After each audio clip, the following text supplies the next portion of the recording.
अल्हम्दुलिल्लाह सुम्मा अल्हम्दुलिल्लाह। हमने नमाज तरावी के अंदर चौथा पारा तिलावत किया। तो अल्लाह रब्बुल आलमीन ने जो चौथे पारे के अंदर बयान फरमाया है, उसके अंदर चीता चीता मोटी मोटी बातें ये हैं।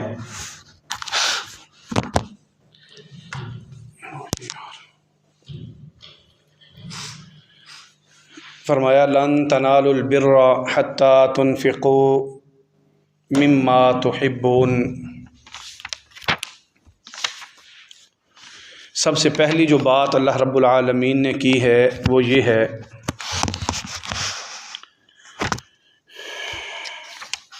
कि अल्लाह के रास्ते में जो तुम खर्च करते हो वो चीज़ खर्च करो जो तुम्हें पसंद है। हमेशा किसी को भी जो चीज़ तोहफ़ा देना है या अल्लाह के रास्ते में किसी को हदिया देना है, सदका देना है, खैरात देनी है, तो फटा पुराना नहीं देना। जो अपनी ज़रूरत में नहीं आ सकता वो आगे हम दे दें, ऐसे नहीं होना चाहिए।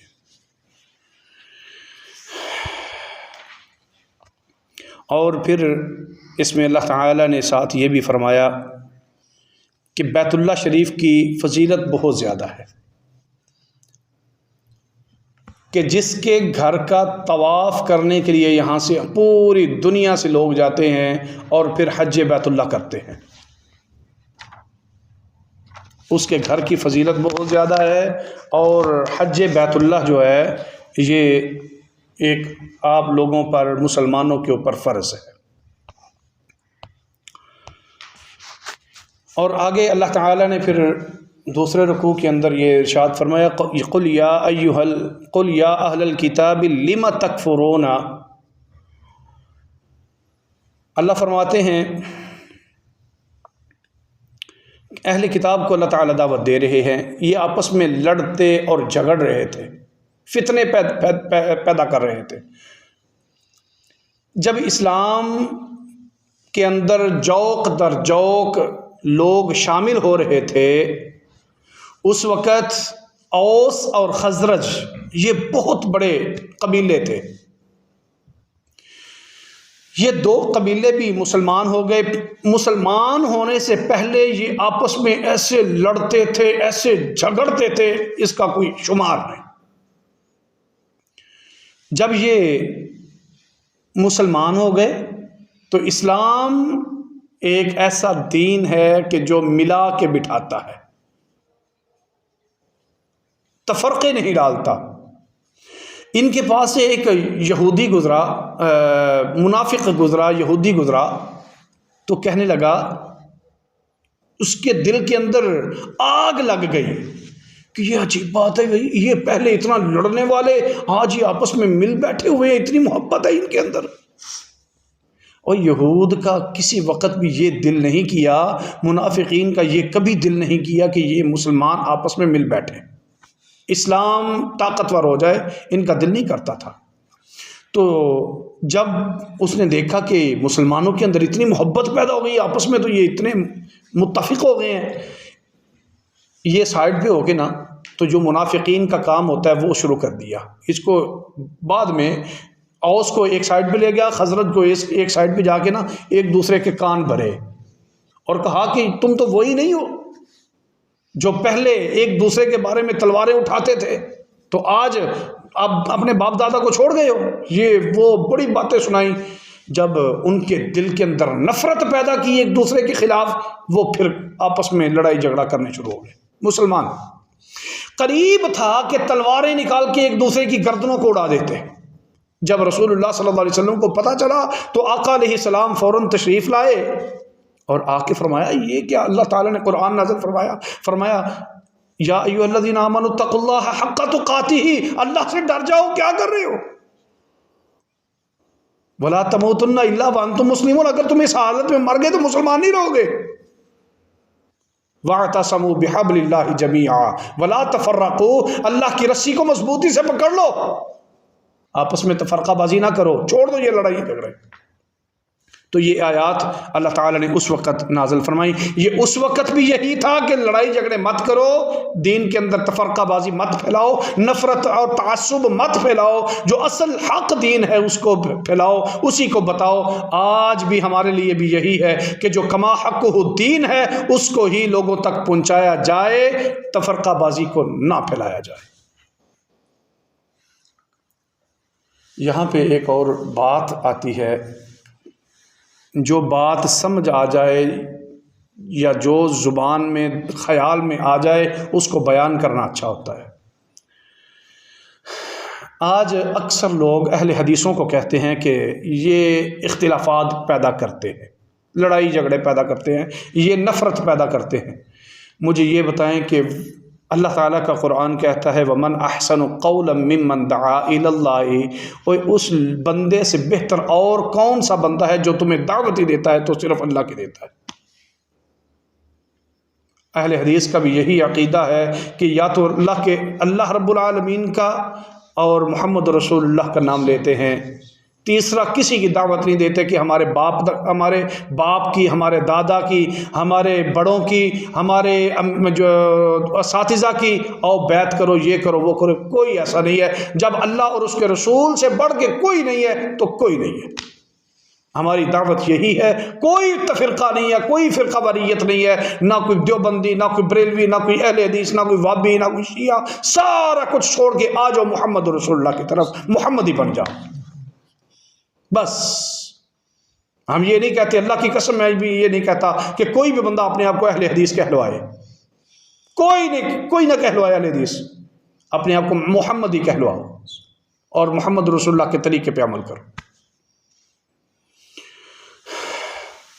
वअतसमू बिहब्लिल्लाहि जमीआ, जब मोहम्मदी के रास्ते पे आएंगे, मोहम्मद रसूलुल्लाह के रास्ते पे आएंगे तो फिर हम इंशाअल्लाह फ़िरका वरीयत से भी बालातर हो जाएंगे। तो आगे फिर अल्लाह ताला ने तीसरे रुकू में इरशाद फरमाया कुंतुम खैरा उम्मतिन उखरिजत लिन्नास तामुरून बिल मारूफ व तनहौना अनिल मुनकर। और दुनिया जहान की ज़िंदगी गुजारने वालों, जो तुम उम्मत मोहम्मदिया के लोग हो ना, ये तुम सारी उम्मतों से बेहतरीन उम्मत हो।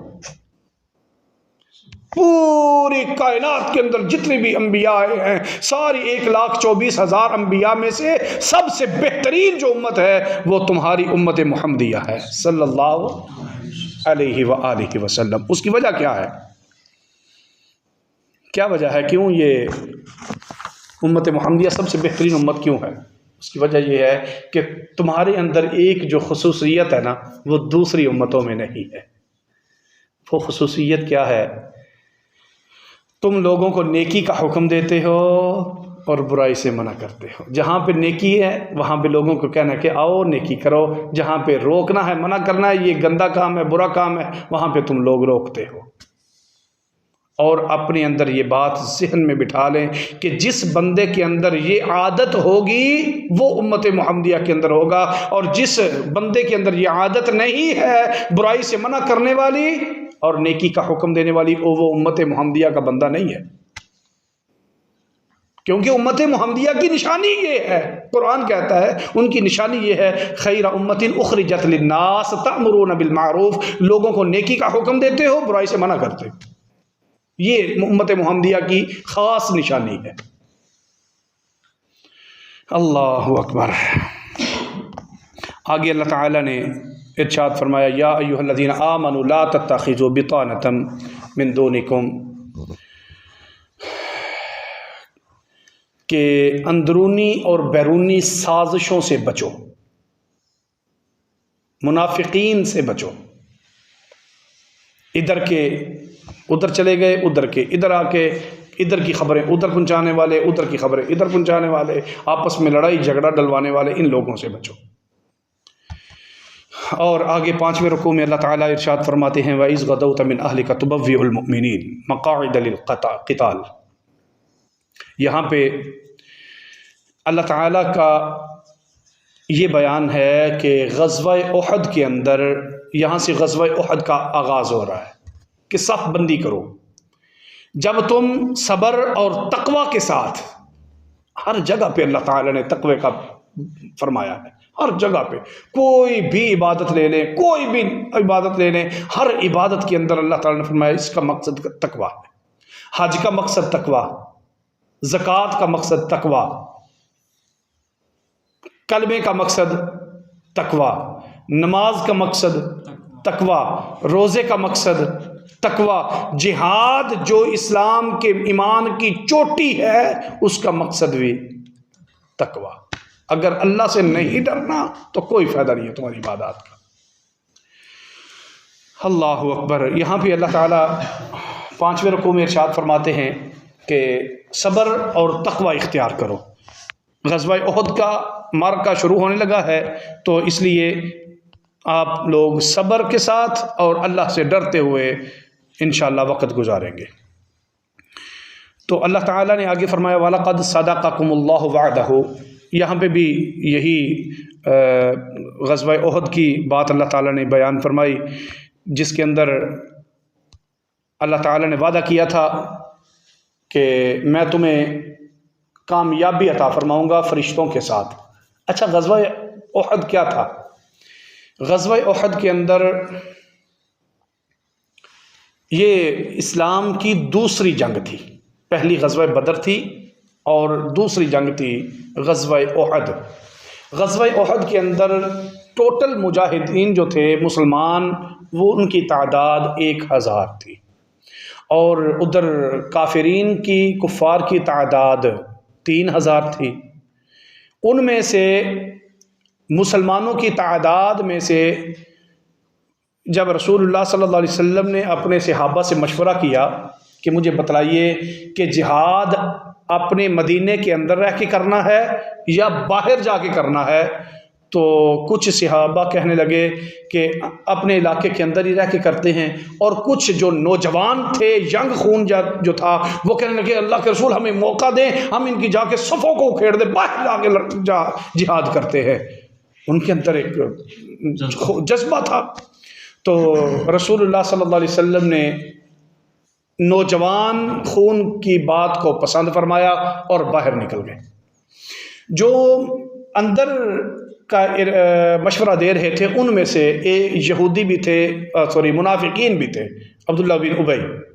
उनकी 300 की फ़ौज थी अब्दुल्ला बिन उबई की। तो जब जिहाद के लिए निकले ना, आगे मैदान की तरफ जा रहे हैं, तो अब्दुल्ला बिन उबई कहता है हम तो नहीं लड़ेंगे भाई, जाके हमें तो मरवाना चाहते हो, वहाँ पे ले जाके हम नहीं जाएंगे। उसने अपने 300 बंदों को वापस बुला लिया अब्दुल्ला बिन उबई ने। बाकी रह गए 700 मुसलमान और 3000 काफिर थे।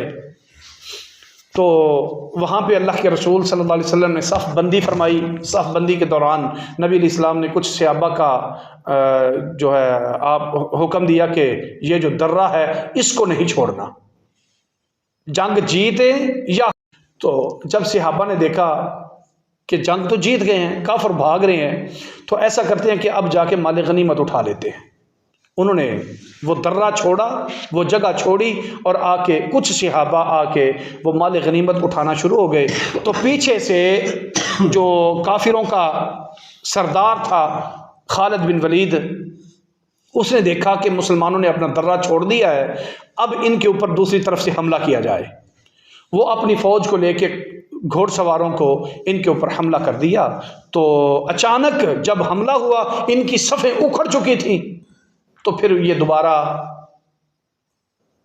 सीधे ना हो सके, मौका ना मिल सका। इसकी वजह से इनको बहुत ज़्यादा तकलीफ़ का सामना करना पड़ा और अल्लाह ताला ने शिकस्त से दो चार कर दिया। तो जब ये दूसरा दिन हुआ, शिकस्त हो गई, वापस चले गए, वो भी चले गए।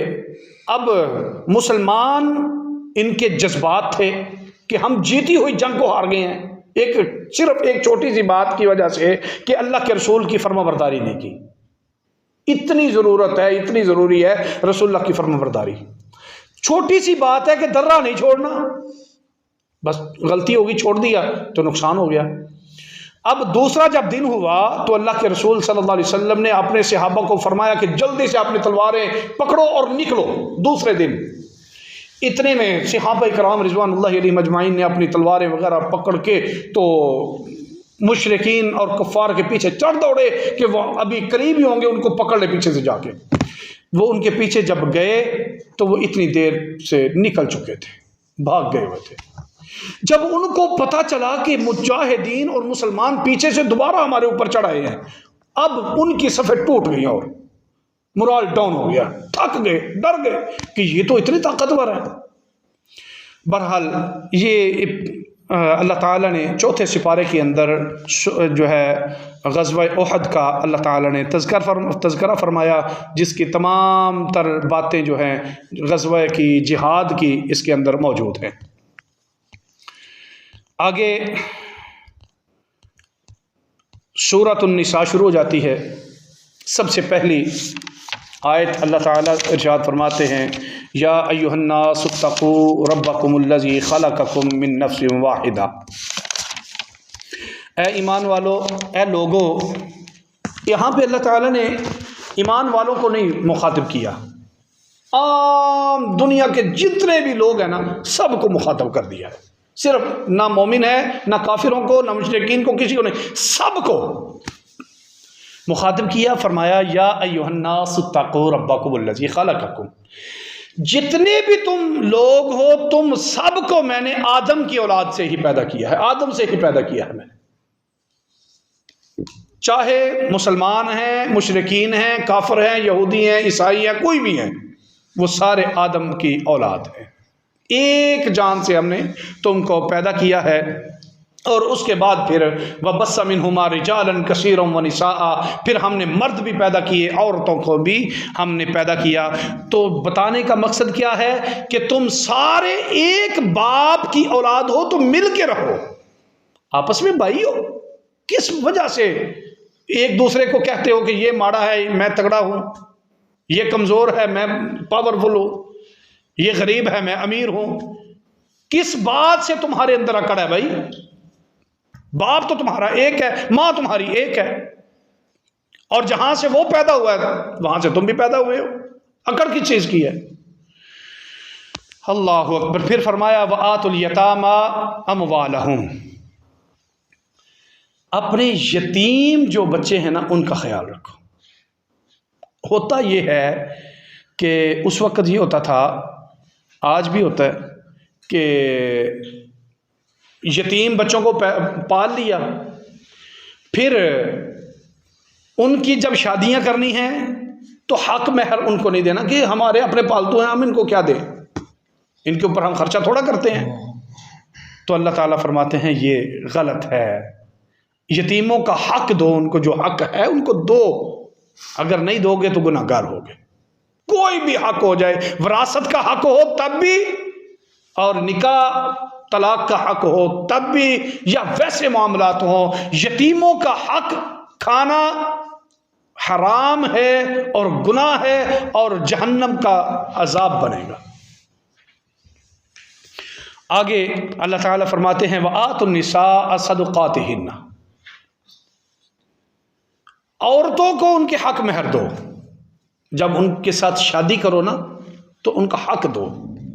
औरतों का हक महर कितना है?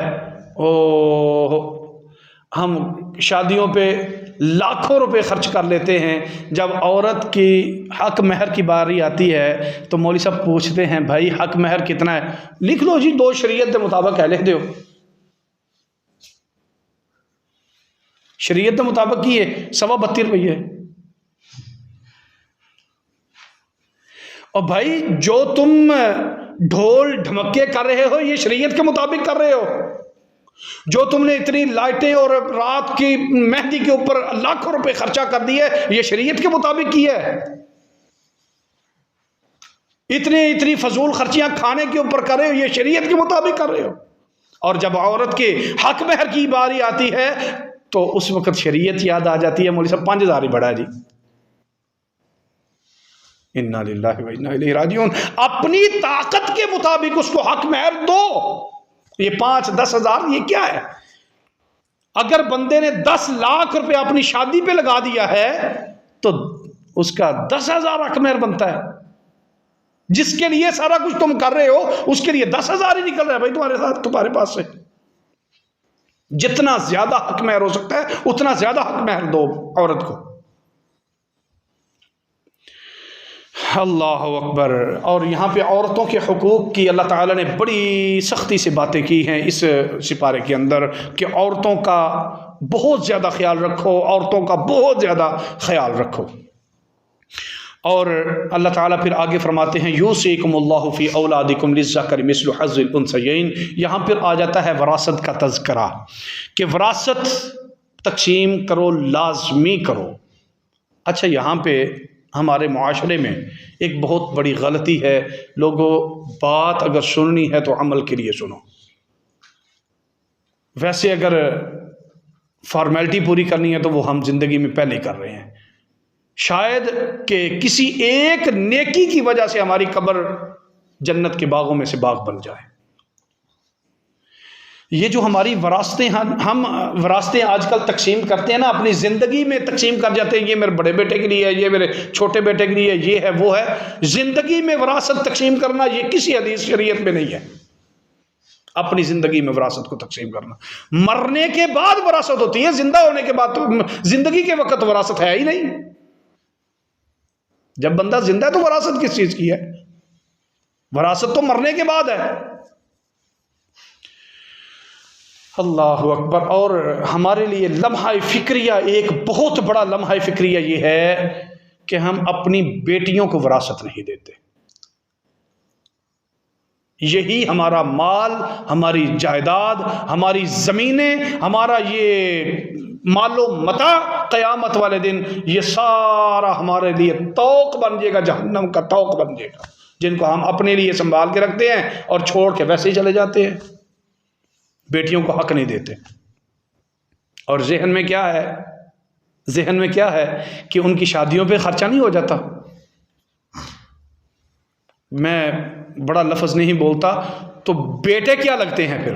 उनकी शादियों पे खर्चा कोई नहीं, बेटियों की शादियों पे खर्चा हो जाता है, जो कि गुनाह है। जहेज वगैरह सारा कुछ गुनाह करते हैं, बेटियों के ऊपर खर्चा भी करके गुनाह वाला, और फिर उनको दूसरा गुनाह ये करते हैं कि हक में उनको जो है वरासत भी नहीं देते।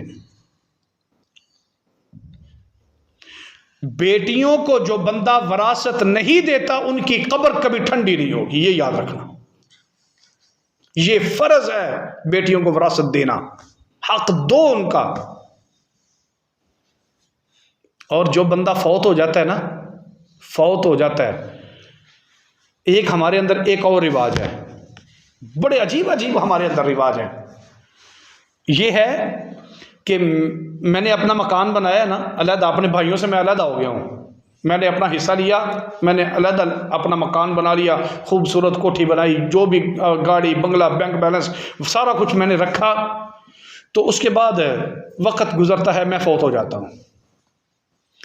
अब जो मेरा मालो मता है, मेरी जो वरासत है, लोगों के और मेरे रिश्तेदारों के जहन में ये है कि ये इसने अपना खुद कमाया हुआ है, ये बाप के हिस्से में से नहीं है, इसलिए ये इसका अपना है। नहीं भाई, शरीयत ये नहीं कहती। शरीयत ये कहती है जो फौत हुआ है ना, उसका उसके माल में से उसकी माँ का भी हिस्सा है, उसके माल में से उसके बाप का भी हिस्सा है अगर जिंदा है तो, अगर उसका भाई है तो भाई का भी उसके माल में से हिस्सा है, उसकी बहन का भी हिस्सा है, चाहे उसने खुद कमाया हुआ है। ये हमारी अजीब, ये अल्लाह ने फर्ज किया हुआ है तुम पर, ये विरासत को तकसीम करना फर्ज है। और फर्जों को छोड़ के हम भाग रहे हैं, अपनी कब्रों को गर्म कर रहे हैं। तो ये फराइज जो हैं बहुत ज़्यादा ज़रूरी हैं, बहुत ज़्यादा ज़रूरी हैं। अल्लाह ताला से दुआ है कि अल्लाह रब्बुल आलमीन हम सबको इन पर अमल करने की तौफीक अता फरमाए। और आगे अल्लाह ताला फरमाते हैं व उम्महातुकुम, आगे अल्लाह ताला फरमाते हैं हुर्रिमत अलैकुम उम्महातुकुम, कुछ ऐसे रिश्ते हैं कि जो तुम्हारे ऊपर हराम कर दिए गए हैं, जिनसे तुम शादी नहीं कर सकते। उनमें जो खूनी रिश्तेदार हैं, खून के रिश्तेदार, उनसे शादी नहीं हो सकती। जिनका खून का ताल्लुक नहीं है, दूध का ताल्लुक है, उनके साथ भी नहीं हो सकती। और जिनका खून का और दूध का ताल्लुक नहीं है, उनके साथ शादी हो सकती है भाई, वो चाहे कोई भी है। हाँ, अगर ससुराल में से ससुराली माँ है, सास, उसके साथ नहीं हो सकती। उसके साथ ना ही दूध का ताल्लुक है और ना ही खून का ताल्लुक है, लेकिन इसके बावजूद उसके साथ शादी नहीं हो सकती। जो बहन की बीवी, बीवी की बहन है, जब तक बीवी जिंदा है उसके साथ शादी नहीं हो सकती। जब अगर फौत हो जाए तो उसके बाद हो सकती है। अच्छा, यहां पे एक और बहुत बड़ा मसला है कि अगर दो रिश्ते हैं, एक खून का और एक दूध का, ये खून और दूध के रिश्ते जो हैं, इनके साथ शादी नहीं हो सकती और इनका पर्दा भी नहीं है। और इसके अलावा चाहे वो देवर है, चाहे वो जेठ है, कोई भी है, पर्दा है। उनके साथ औरत और मर्द का पर्दा है, रखना चाहिए, ज़रूरी है।